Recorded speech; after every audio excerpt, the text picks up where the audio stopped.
Veselényit idézve.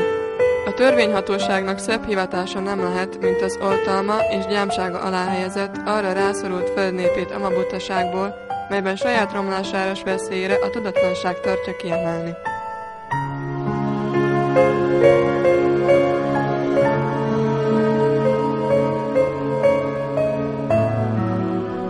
Az iskolai történetét csak a 17. század közepétől tudjuk nyomon követni.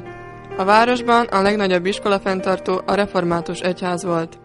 1822-ben vált külön az alap- és középfokú képzést. Az oktatást anyanyelven végezték, lehetővé tették a lányok számára is a 3 éves iskoláztatást.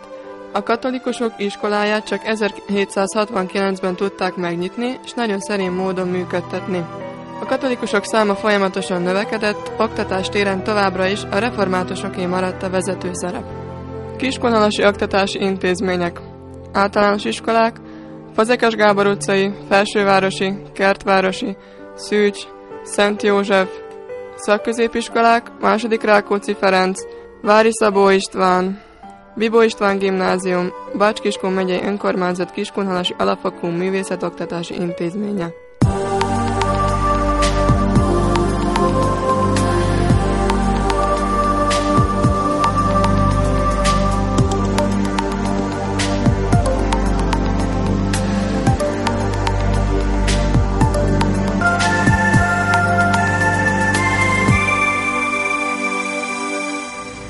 A Kiskunhalasi Felsővárosi Általános Iskola 1912-ben épült, és azóta folyik ebben az intézményben az általános iskolai alapozó oktatás.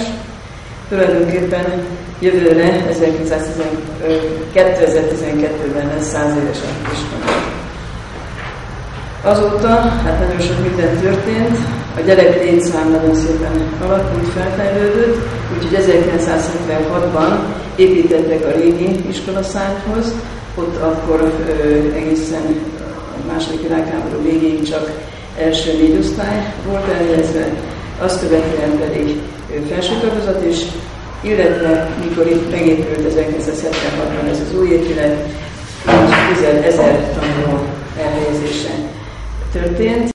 Hát az azóta eltelt időszakban, itt az elmúlt 15 évben sajnos a gyereklétszám elég rendesen lecsökkent. A mi iskolánk most már úgy jó 10 éve tartja a 600 körüli létszámot.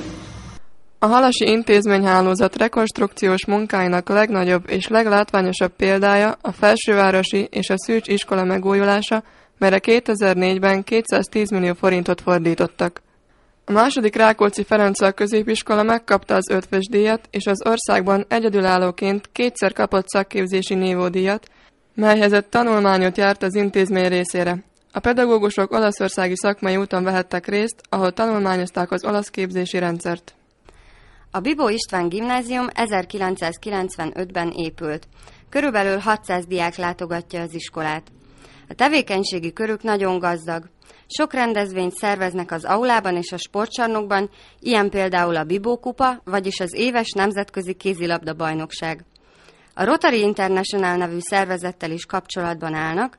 Idén nyáron például 3 hónapra Dél-Afrikába utazhatott az iskola egyik diákja.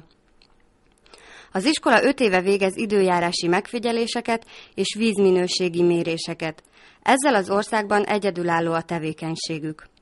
A nyelvoktatásra is nagy hangsúlyt fektetnek, ugyanis az iskolában a diákok 6 nyelv közül választhatnak. Angol, német, latin, olasz, francia és orosz. Emellett akkreditált nyelvvizsgaközpont is.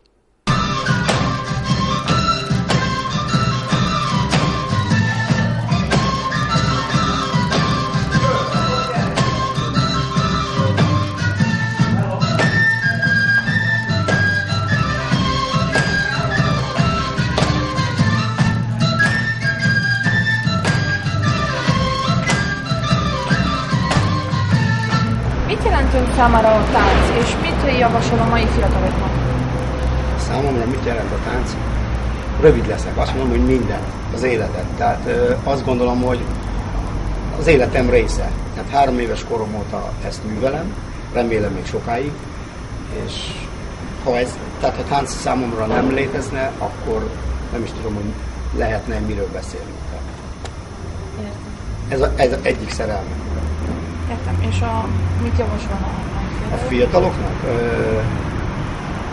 Üzenném nekik, hogy ha nem is tehát nem is kimondottan a néptánccal foglalkozzanak, de mindenféleképp üzenem nekik, hogy valamiféle közösséghez tartozzanak, hiszen az emberiségnek nagy szüksége van egy olyan fajta közösségre, amiben olyan összetartó erő van, amiben egy kicsit másképp szocializálódnak a gyerekek, mint mondjuk otthon, vagy az iskolában.